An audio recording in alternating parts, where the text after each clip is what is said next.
Yeah, so Iain Urquardt, I lead the North America Applications Alliance and Channels, so I'm half of what this kickoff is all about.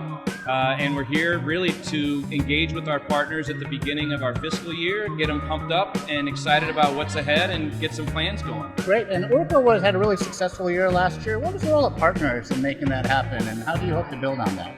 Yeah, I mean, the partners are huge. Partners are involved in almost 100% of our opportunities. In the app side, it's really around successful customer outcomes, so implementations and just all the different work that our partners do.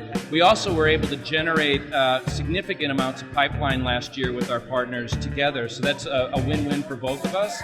And so really, I mean, if you talk to our sales leaders who are here, you talk to everybody else, you'll see that we wouldn't be where we are, we wouldn't have had the results without that partner community.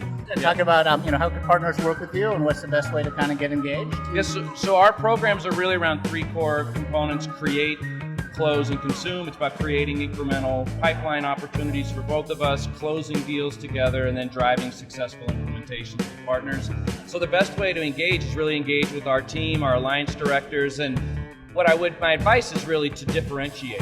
Be clear on what you do well, what industry you're in, which of the pillars you're really focused on, which customers you have relationships in, and that's really where we get focused with partners. The other core message of this conference has been to invest in day two services. So move beyond just the implementation, but start to think about the lifecycle services that you can provide a client.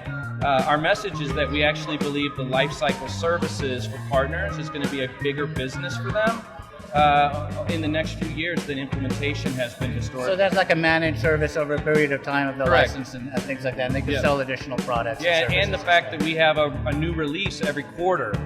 The customer needs someone there to help them work through what and what not to leverage in the new releases, and partners can monetize that. Okay, great. And so, any final messages for the partners? Everybody's doing their planning now, and Oracle's now kind of going through a lot of changes and things like that. What should a partner do right now? How should they be preparing, and when do they get engaged with that? Yeah, first, again, it's all about, in my group, our alliance directors. We make it that simple. Our field knows that's who they engage with. Our partners, that's who you engage with. So that's where you should stay focused. And we're building out our plans for the year with partners, so I'd definitely be working on that.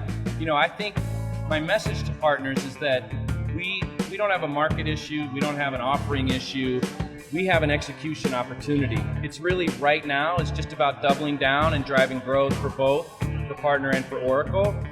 We have very large expectations and quotas on our business, so there's plenty of opportunity for partners, but we really do need to get focused with you and get after it.